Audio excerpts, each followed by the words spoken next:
নবনীরদনিন্দিত কান্তিধারম রসসাগর নাগর ভূপবরং। हरे कृष्णा, दंडवत प्रणाम। हम लोग श्रीमद् भागवतम के पहले स्कंद में हैं। आज हम लोग 19वां अध्याय शुरू करेंगे। आज हम लोग 19वें अध्याय में श्लोक संख्या 1 से 4 तक करेंगे। 1 नंबर श्लोक। सूत उवाच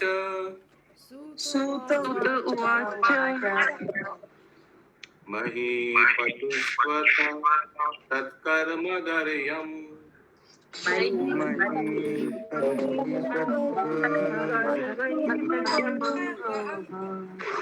विचिन्तयन्नात्मकृतं सुदुर्मनः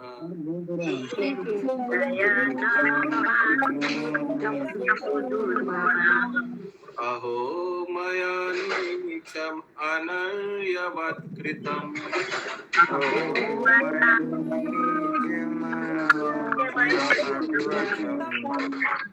निरागसी ब्राह्मणि गूढ तेजसी।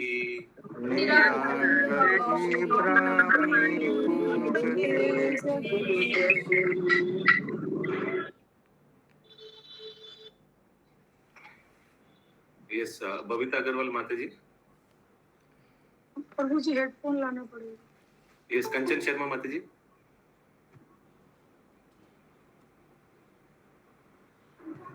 हरे कृष्णा, प्रणाम प्रभु जी। श्री सूत गोस्वामी ने कहा, घर लौटते हुए राजा महाराज परीक्षित ने अनुभव किया कि उन्होंने निर्दोष तथा शक्तिमान था। अच्छा हो सकता है साउंड। वॉइस अब ठीक है प्रभु जी? हाँ, पढ़िए। फिर मैं स्टार्टिंग से पढ़ी। श्री सूत गोस्वामी ने कहा, घर लौटते हुए राजा महाराज परीक्षित ने अनुभव किया कि उन्होंने निर्दोष तथा शक्तिमान ब्राह्मण के प्रति अत्यंत जघन्य तथा अशिष्ट व्यवहार किया है।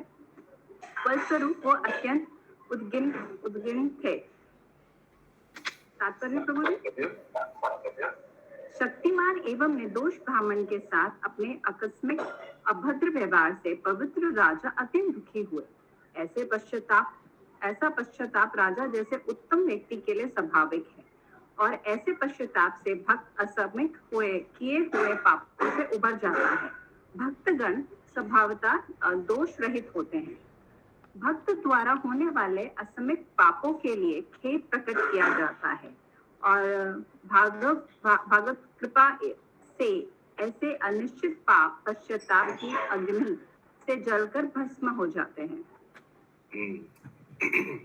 यहाँ लिखा है एक्सीडेंटल सिन, यानी अकस्मात, रेगुलर तो होता नहीं है ऐसे। अपिचे सुधराचार्य, वो वाला श्लोक हम लोग को याद रखना पड़ेगा भागवत गीता से। बहुत ही शुद्ध भक्त हैं। कभी अकस्मात ऐसे हो गया है, पश्चाताप से वो खंडन हो सकता है। That's it. किसी का कोई प्रश्न है? ध्रुवं ततो मे कृतदेव हेलनाद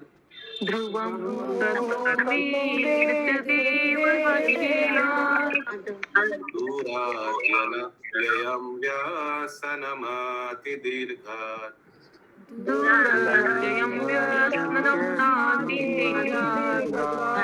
तदास्तु कामाम् इगाघ निष्कृतयमे।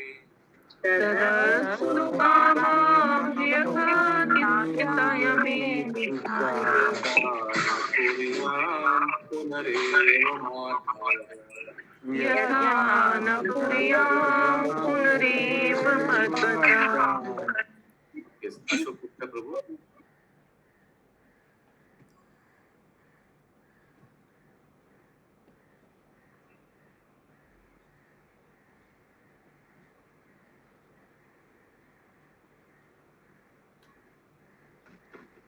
बड़े प्रभु। Yes. Oh sorry. Raja Parikshit ने सोचा, भगवान के आदेशों की अवहेलना करने से मुझे आशंका है कि निश्चित रूप से निकट भविष्य में मेरे ऊपर कोई संकट आने वाला है। अब मैं बिना हिचक के जी कामना करता हूं कि वह संकट अभी आ जाए, क्योंकि इस तरह मैं भावपूर्ण कर्म से मुक्त हो जाऊंगा और फिर ऐसा अपराध नहीं करूंगा। हरे कृष्णा, माय गुडनेस, सोचिए, वो पता चल गया कुछ डेंजर कुछ आने वाला है, ऐसे मैं कर ही नहीं सकता, लेकिन मैं कर बैठा। तात्पर्य तात्पर्य परमेश्वर का आदेश है कि ब्राह्मणों तथा गायों को संपूर्ण संरक्षण प्रदान किया जाए। भगवान स्वयं ब्राह्मणों तथा गायों की भलाई करने के इच्छुक रहते हैं। गो ब्राह्मण हिताय च। ब्राह्मण परीक्षित यह सब जानते थे, महाराज परीक्षित यह सब जानते थे, अतः उन्होंने यह निष्कर्ष निकाला कि उनके द्वारा एक तेजस्वी ब्राह्मण का इस तरह अपमानित किया जाना निश्चित रूप से भगवान के नियमों के विरुद्ध था, और वे निकट के भविष्य में किसी घोर संकट की आशंका कर रहे थे। अतः वे चाह रहे थे कि जो कुछ होना है वह उन्हें तुरंत हो ले, किंतु उनके परिवार वालों को कुछ न हो।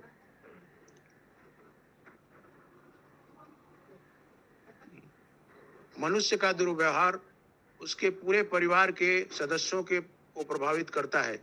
इसलिए महाराज परीक्षित ने कामना की कि विपत्ति अकेले उन्हीं पर आए, वे स्वयं कष्ट भोग कर भावी पापों से बच जाएंगे, और साथ ही उन्होंने जो पाप किया है उसका निराकरण हो जाएगा, जिससे उनके वंशजों को कष्ट नहीं भोगना पड़ेगा। एक जिम्मेदार भक्त इसी प्रकार से सोचता है। भक्त के परिवार के सदस्य भी भक्त द्वारा भगवान की सेवा से प्रभाव का लाभ उठाते हैं। महाराज प्रहलाद ने अपनी भक्तिमय सेवा से अपने असुर पिता को बचाया था। परिवार में भक्त संतान का होना भगवान का सबसे बड़ा वरदान है। Very good. किसी का कोई प्रश्न है?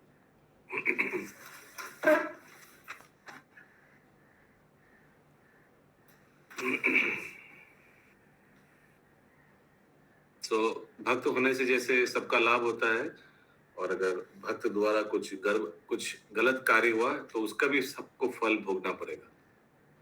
तो इसीलिए उन्होंने प्रार्थना किया कि प्लीज ऐसा ना हो। भक्त के द्वारा भी अगर इस तरह का होता है तब भी तो सबको फल भोगना पड़ता है। यस, तब तो 100%। भक्त का क्या, अभक्त का क्या कहना? भक्त के द्वारा अगर सबको फल भोगना पड़ता है तो अभक्त का क्या कहना? इसमें एक उदाहरण आता है, हमको याद आया, वो रामचंद्र खान का आता है। वो नित्यानंद प्रभु जब उनके गांव में गए थे तो उन्होंने अपने घर में घुसाया नहीं, इनवाइट नहीं किया उनको, नित्यानंद प्रभु को।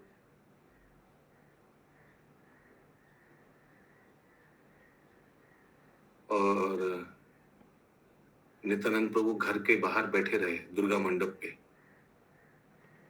आएगा चैतन्य चरितामृत में, आई होप। फिर नित्यानंद प्रभु को सबको मालूम था कि ये रामचंद्र खान वही है जो हरिदास ठाकुर को विचलित करने के लिए लखो हीरा को भेजा था, वो वैश्या को। तो बाद में प्रभु ये वो भी ना, रामचंद्र खान ने महाप्रभु एक बार प्रसाद ले रहे थे तो बोले सन्यासी को इतना नहीं खाना चाहिए। अच्छा, हमको ठीक से याद नहीं है। रामचंद्र खान ही तो थे, पता नहीं। तो नित्यानंद सार्वभौम भट्टाचार्य के जवाई थे, बेटी के हस्बैंड अमोघ, उन्होंने बोला था एक सन्यासी को इतना प्रसाद नहीं खाना चाहिए। तो रामचंद्र खान का भी ऐसा हुआ था कि उनके कीड़े पड़ गए थे शरीर में कोई वैष्णव अपराध के कारण। एनीवे, सो रामचंद्र खान ने फिर जब नित्यानंद प्रभु कुछ दिन उधर बैठा रहा दुर्गा मंडप में, लास्ट में चला गया, उस स्थान त्याग करके चला गया। सोचिए, नित्यानंद प्रभु का घर में आए और व्यक्ति घर में उनको इनवाइट नहीं किया, घर के बाहर बैठा रहा दुर्गा मंडप में और चले गए। और अभी क्या किया रामचंद्र खान ने? कुछ ब्राह्मणों को बुलाकर उस दुर्गा मंडप को पवित्र करने के लिए आदेश दिया। माने नित्यानंद प्रभु आने से वो स्थान अपवित्र हो गया। वो दुर्गा मंडप समझते आप? घर के बाहर होता है ना, वो आप देखे होंगे ठाकुर बाड़ी में दुर्गा मंडप, वो साफ करवाया, इससे उनको घोर पाप लगा। जैसे प्रभु जगन्नाथपुरी में मंदिर के सामने है एक मंडप, वहाँ पे बहुत सारे पांडा लोग बैठे रहते हैं। हाँ हाँ, वैसे ही एक प्लेटफॉर्म जैसा पुराना बंगाल में जमींदार के घर में अभी देखेंगे आप लोग। और फिर नित्यानंद प्रभु चले गए उस स्थान से, और फिर उन्होंने साफ करवाया ब्राह्मणों को बुलाकर, ऐसे जैसे वो दुर्गा मंडप अपवित्र हो गया। और उसके बाद रामचंद्र खान के घर के बाहर वहां का मुसलमान नवाब मांस रख दिया, और फिर रामचंद्र खान का पूरा बदनामी हुआ। वो सरकार आकर उनको टैक्स चोरी के जुर्म में उनको दंडित किया, पूरा गांव को दंडित किया। मैं इसीलिए ये बोलना चाह रहा था, पूरा गांव को दंडित किया, सिर्फ उसको नहीं। फिर श्रील प्रभुपाद यही चीज लिखते हैं तात्पर्य पे,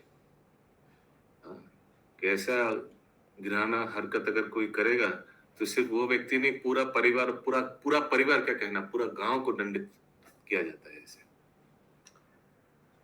3 नंबर श्लोक। अद्यैव राज्यं बलं रिद्धकोशम्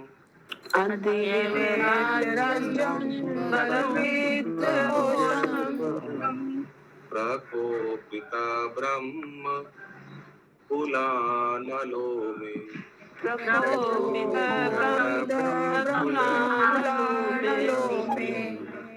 दहात्वा भाद्रस्य पुनर्न मे अभूत्।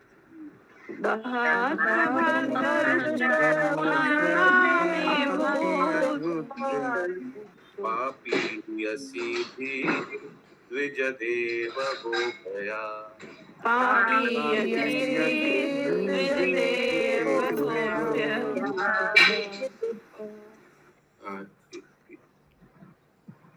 यस रत्ना प्रभा माता जी।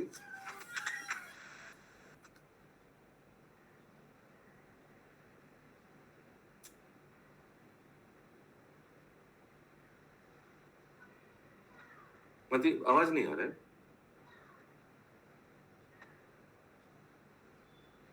ये चंदा देवी माता जी। आवाज सही है प्रभु जी। यस।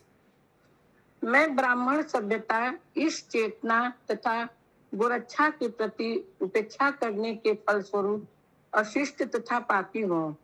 अतएव मैं चाहता हूँ कि मेरा राज्य, मेरा पराक्रम तथा मेरा धन ब्राह्मण की क्रोधाग्नि से तुरंत भस्म हो जाए, जिससे भविष्य में ऐसे अशुभ विचारों से मेरा मार्गदर्शन न होने पाए।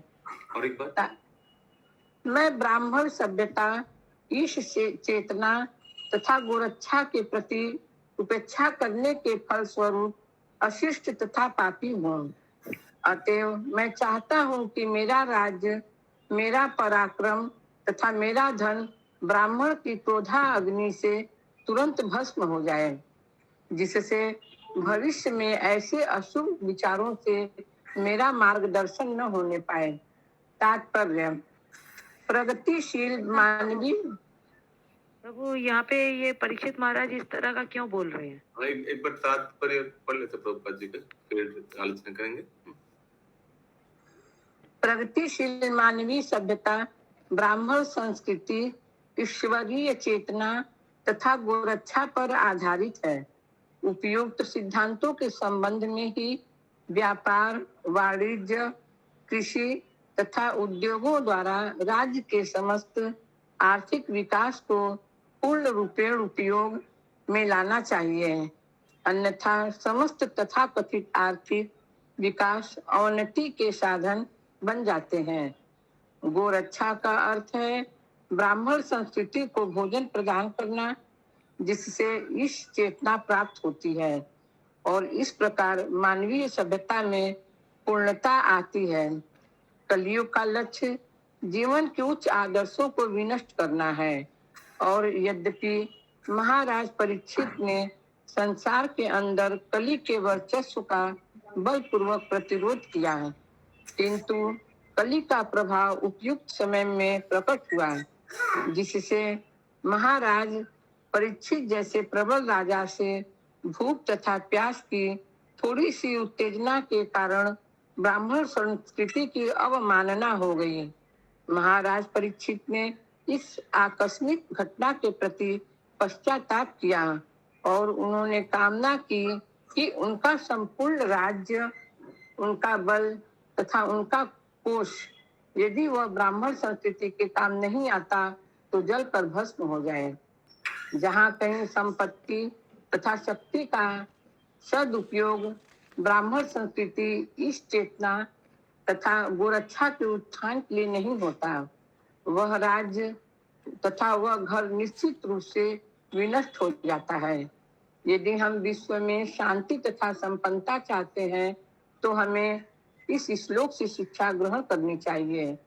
प्रत्येक राज्य तथा प्रत्येक घर को आत्मशुद्धि के लिए, ब्राह्मण संस्कृति को आत्म साक्षात्कार के लिए, इस चेतना को तथा पूर्ण सभ्यता को चालू रखने हेतु पर्याप्त दूध तथा उत्तम भोजन प्राप्त करने हेतु गोरक्षा करने का प्रयास करना चाहिए। हरे कृष्णा। नहीं तो श्रम एवं ही केवलम, श्रम ही बेकार श्रम होगा। उसीलिए कोलैटरल डैमेज ना हो, उसीलिए महाराज परीक्षित चाहते थे कि अभी भस्म हो जाए, खत्म हो जाए बस। अदरवाइज एक गलती के लिए बहुत गलतियां कोलैटरल डैमेज जैसा होगा। इट इज बेटर अब भी पनिशमेंट मिल जाए, खत्म हो जाए। यस, किसी का कोई प्रश्न है? हरे कृष्ण प्रभु जी। हरे कृष्ण। गौरक्षा का अर्थ ब्राह्मण संस्कृति का भोजन प्रदान करना, जिससे इस चेतना प्राप्त होती। इसका Cow protection means feeding the Brahmanical culture, which leads towards God consciousness, and thus perfection of human civilization is achieved. So, गोरक्षा का मतलब feeding the Brahmanical culture, यानी काऊ को प्रोटेक्शन, काऊ भगवान का बहुत प्रिय है, गौ माता। तो यहाँ प्रभुपाद जी लिख रहे हैं गोरक्षा मतलब ये भगवत जो कल्चर है, इसको प्राधान्य देना, इसको प्रचार करना। So cow protection is just not cow protection, but cow protection means spreading Vedic culture. It has a broader meaning, बहुत ज्यादा मीनिंग है काउ प्रोटेक्शन, क्योंकि भगवान का गौ माता बहुत प्रिय है। हम लोग काउ को प्रोटेक्ट इसलिए नहीं करते जस्ट बिकॉज कोई एनिमल है उसे, no, but it is related to Krishna. Anything related to Krishna is very important and should be preserved, protected. Okay? हरे कृष्णा प्रभु। गायों की रक्षा इसलिए भी हम लोग करते हैं ना कि उनके द्वारा जो दूध है, गोबर है, वो सब तो भगवान की सेवा में लगती है। और ब्राह्मण वो सब भी मतलब से जैसे हवन कर देंगे तो गोबर चाहिए, और फिर दूध से वो लोग अपना मतलब ज्यादा टाइम वो लोग दूध ही यूज करते हैं, दूध दही यूज करते हैं। तो इसलिए हम लोग को भगवान की सेवा में भी गाय रक्षा सबसे जरूरी है। Yes. भगवान को प्रिय है, भगवान की सेवा में प्रयोजन है। Yes. यानी उस संस्कृति को अपनाने। Yes. Preserving Vedic culture, cow protection is important.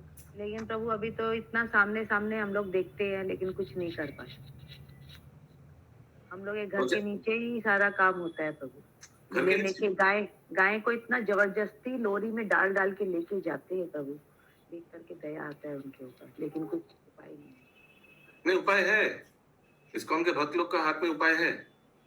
हम लोग अगर यही वैदिक कल्चर को प्रचार करेंगे तो उपाय है।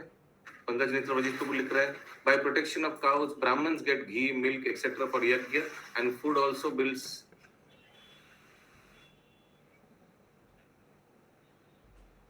And also bulls work in agricultural field to produce food. Yes. So this is protection of cow. Srila Prabhupada कितना ब्रॉडर मीनिंग दे रहा है प्रोटेक्शन ऑफ काउ का। सो भगवत प्रचार करने से बहुत चीजों का सॉल्व हो जाएगा। गो ब्राह्मण, गो माता, ब्राह्मण का सबका प्रोटेक्शन हो जाएगा।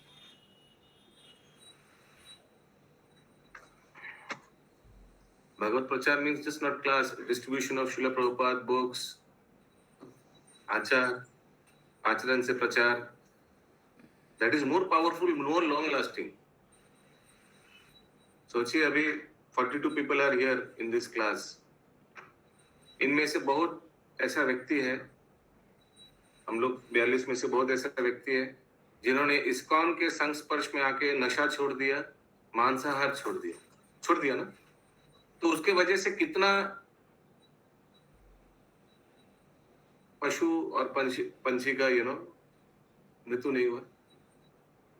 श्रील प्रभुपाद की कृपा से श्रील प्रभुपाद ने long and ever lasting solution देखा, दैट इज प्रीचिंग.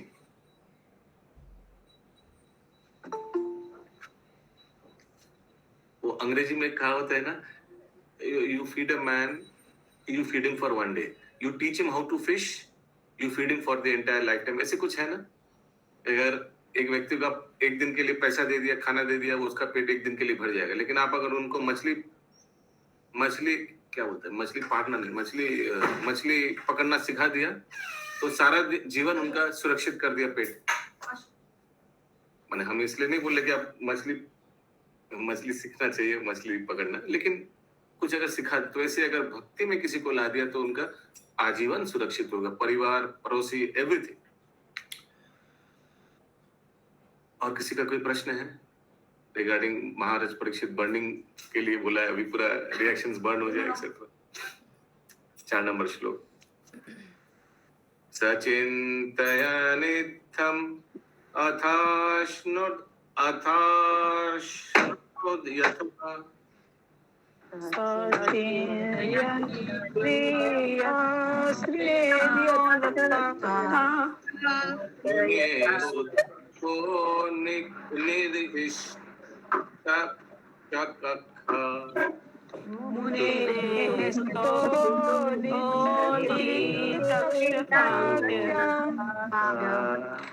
साधु मेने नचिरे न तक्षक्ता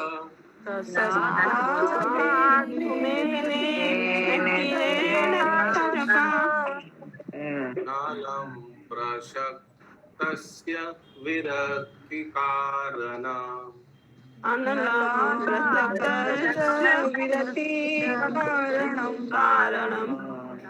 कविता अग्रवाल माता जी. हाँ प्रभु जी. जब राजा इस तरह पश्चाताप कर रहे थे तो उन्हें अपनी आसन्न मृत्यु का समाचार प्राप्त हुआ, जो मुनि पुत्र द्वारा दिए गए श्राप के अनुसार सर्प पक्षी के काटने से होनी थी. राजा ने इसे शुभ समाचार के रूप में ग्रहण किया, क्योंकि इससे उन्हें सांसारिकता के प्रति विराग उत्पन्न होगा. तो शमीक ऋषि ने किसी को भेजा था, खुद नहीं गए, किसी को भेजा था ये समाचार देने के लिए राज्य में. तुमको खबर नहीं? यस माता जी. इस सर्प के बाद पक्षी क्यों लिखा? वो तक्षक नाग देखने का वैसे ही था.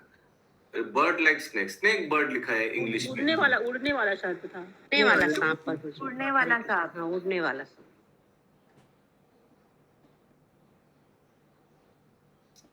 तात्पर्य सच्चा सुख आध्यात्मिक तत्व या जन्म मृत्यु के चक्र के बाद होने पर ही प्राप्त होता है. जन्म मृत्यु के चक्र को भगवत धाम वापस जाकर ही तोड़ा जा सकता है. भौतिक जगत में सर्वोच्च लोक ब्रह्मलोक को प्राप्त करने पर भी जन्म मृत्यु के चक्कर से नहीं छूटा जा सकता. तो भी हम सिद्धि प्राप्त करने के पथ को ग्रहण नहीं करते. यह सिद्धि पथ मनुष्य को सारी भौतिक आसक्तियों से मुक्त करने वाला है और इस तरह वह आध्यात्मिक जगत में प्रवेश करने के योग बनता है. अतएव जो दीनहीन है वे समस्त संपन्न व्यक्तियों की अपेक्षा अच्छे उम्मीदवार हैं. महाराज परीक्षित भगवान के महान भक्त थे. माता जी आस्ते ये थोड़ा समझना पड़ेगा. एक दो सेंटेंस पीछे चले जाइए. यह सिद्धि पथ मनुष्य को सारी भौतिक आसक्तियों से मुक्त करने वाला है और इस तरह वह आध्यात्मिक जगत में प्रवेश करने के योग बनता है. अतएव जो दीनहीन है वे संपन्न व्यक्तियों की अपेक्षा अच्छे उम्मीदवार हैं। अरे महाराज परीक्षित भगवान के महान भक्त थे। यस माता जी। प्रभु यहाँ पे ये क्यों लिखा है कि जो दीनहीन है वे संपन्न व्यक्तियों की अपेक्षा अच्छे उम्मीदवार हैं? क्योंकि उसके एक सेंटेंस पीछे श्रील प्रभुपाद बताते हैं कि path of perfection frees one from all material attachment. ये जो परफेक्शन का तो पाथ है उससे व्यक्ति को कोई अटैचमेंट से सब मुक्त हो जाता है, कोई भी भौतिक अटैचमेंट से वो सब रहित हो जाता है। सो जो दीनहीन है, जो अकिंचन है, क्योंकि उनके पास धन संपत्ति नहीं है तो आसक्ति नहीं है, आसक्ति कम हो गया। One who has nothing to lose. आगे। और भगवान के धाम जाने के लिए प्रामाणिक उम्मीदवार थे, किंतु ऐसा होते हुए भी उनके साथ सबसे बड़ी बाधा चक्रवर्ती सम्राट के रूप में उनकी भौतिक संपत्ति थी। जिससे वे तो क्या हिंदी में क्या सेंटेंस लिखा है वो वाला? जो हम पढ़े थे प्रभु वही। हाँ। अतएव जो दीनहीन है वे संपन्न व्यक्तियों की अपेक्षा अच्छे उम्मीदवार हैं। Therefore, those who are materially poverty stricken are better candidate than those who are materially prosperous. आगे। जिससे वे दिव्य आकाश में भगवान के पार्षद के रूप में अपना असली पद प्राप्त नहीं कर पा रहे थे। भगवत भक्त के रूप में वे यह समझ सके कि यद्यपि ब्राह्मण बालक का श्राप मूर्खतापूर्ण था, फिर भी वह उनके लिए आशीर्वाद था, क्योंकि यह सांसारिकता से राजनीतिक या सामाजिक दोनों से विरति के कारण था। श्रमिक मुनि ने भी घटना पर शोक प्रकट करने के बाद अपना कर्तव्य समझकर राजा को यह सूचना भेज दी थी कि ताकि वे भगवत धाम जाने के लिए तैयार रहे। हरे कृष्ण। तो किसी को अगर कोई प्रश्न होगा तो ये रिक्वेस्ट करेंगे तुरंत पूछ लीजिए उस समय। यस, आगे। श्रमिक मुनि ने राजा को आदेश भेजा कि यद्यपि उनका पुत्र श्रृंगी तेजस्वी ब्राह्मण बालक था, किंतु मूर्ख होने के कारण उसने अपनी आध्यात्मिकता शक्ति का दुरुपयोग राजा को व्यर्थ में शापित करने में किया। राजा द्वारा मुनि के गले में सर्प डालना मृत्यु का श्राप देने के लिए पर्याप्त कारण न था, लेकिन चूंकि श्राप वापस लेने का कोई उपाय नहीं था, अतएव राजा को सूचित कर दिया गया था कि यह 1 सप्ताह के भीतर मृत्यु के लिए तैयार रहे। श्रमिक मुनि तथा राजा दोनों ही सर्वप्रसिद्ध आत्मा थे। श्रमिक मुनि योगी थे और महाराज परीक्षित भक्त थे। अतः उन दोनों में आत्म साक्षात्कार के विषय में कोई अंतर नहीं था। दोनों में से कोई भी मरने से भयभीत न था। महाराज परीक्षित को क्षमा याचना के लिए मुनि के पास जाना चाहिए था, किंतु राजा को उनकी आसन्न मृत्यु की सूचना मुनि ने इतने खेद सहित भेजी थी कि राजा अपनी उपस्थिति से मुनि को अधिक शर्मिंदा नहीं करना चाहते थे। उन्होंने अपनी आसन्न मृत्यु के लिए तैयारी करने तथा भगवत धाम जाने का मार्ग खोजने का निश्चय किया।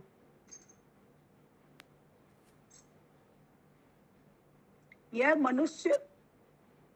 मनुष्य जीवन भगवत धाम वापस जाने या जन्म मृत्यु के चक्र में भवसागर से छूटने के लिए अपने को तैयार करने का सुअवसर है। इस प्रकार वर्णाश्रम धर्म प्रणाली में प्रत्येक पुरुष तथा स्त्री को इस कार्य के लिए शिक्षा दी जाती है। दूसरे शब्दों में वर्णाश्रम धर्म प्रणाली सनातन धर्म की कहलाती है। वर्णाश्रम धर्म प्रणाली मनुष्य को भगवत धाम वापस जाने के लिए तैयार करती है। इस तरह गृहस्थ को वानप्रस्थ बनकर जंगल में जाकर पुण्य ज्ञान प्राप्त करने तथा अपनी अपरिहार्य मृत्यु के पूर्ण संन्यास ग्रहण करने का आदेश रहता है। महाराज परीक्षित भाग्यशाली थे कि उन्हें मृत्यु के पूर्व 7 दिन की पूर्व सूचना प्राप्त हो सकी, लेकिन प्रभु जी। सामान्य जन हरे कृष्णा। अपरिहार्य मृत्यु क्या होता है? अकस्मात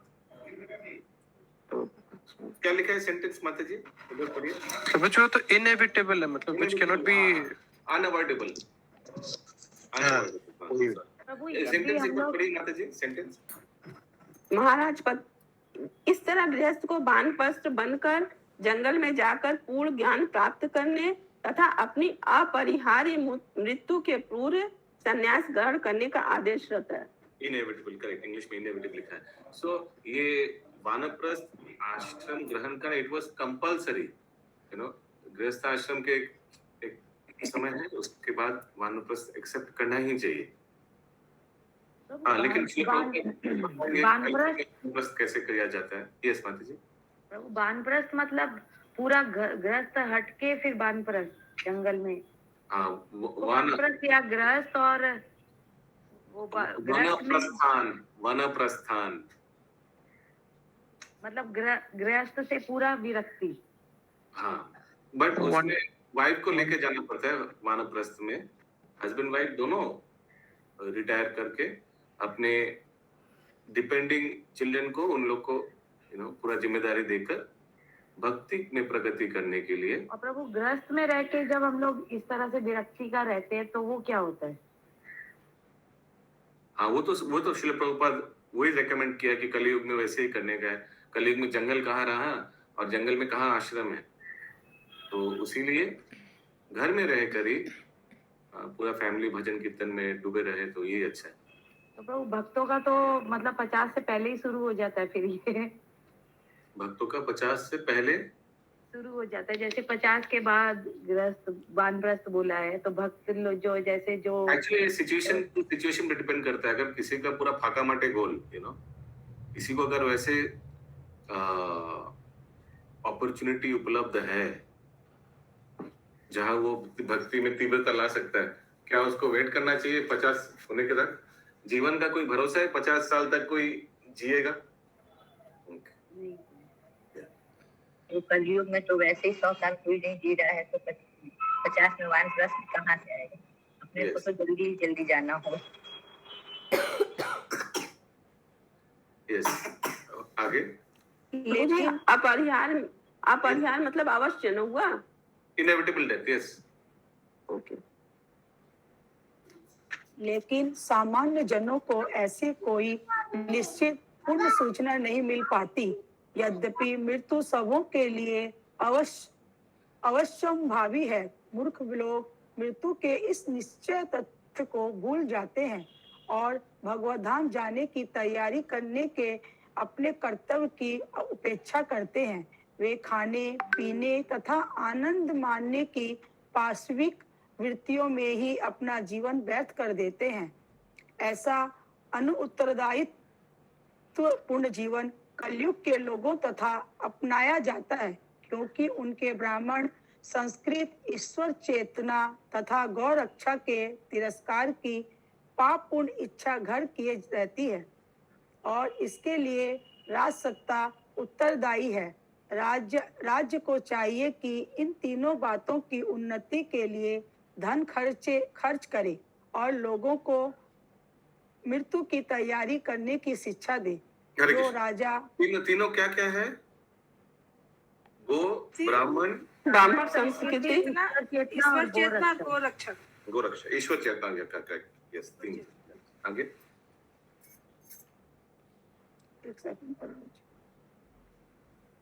जो राज्य ऐसा करता है वह असली कल्याणप्रद राज्य है। अच्छा हो कि भारत राज्य आदर्श प्रसाद अध्यक्ष महाराज परीक्षित के आदेशों का पालन करे। वह अन्य भौतिकतावादी राज्यों का अनुकरण न करे, जिसके पास भगवत धाम की कोई जानकारी नहीं है। जो मनुष्य जीवन का चरम लक्ष्य है भारतीय सभ्यता के आदेशों में गिरावट आने से न केवल भारत में अपितु विदेशों में भी नागरिक जीवन में गिरावट आई है। हरे कृष्णा। देखिए कितना स्ट्रॉन्ग स्टेटमेंट।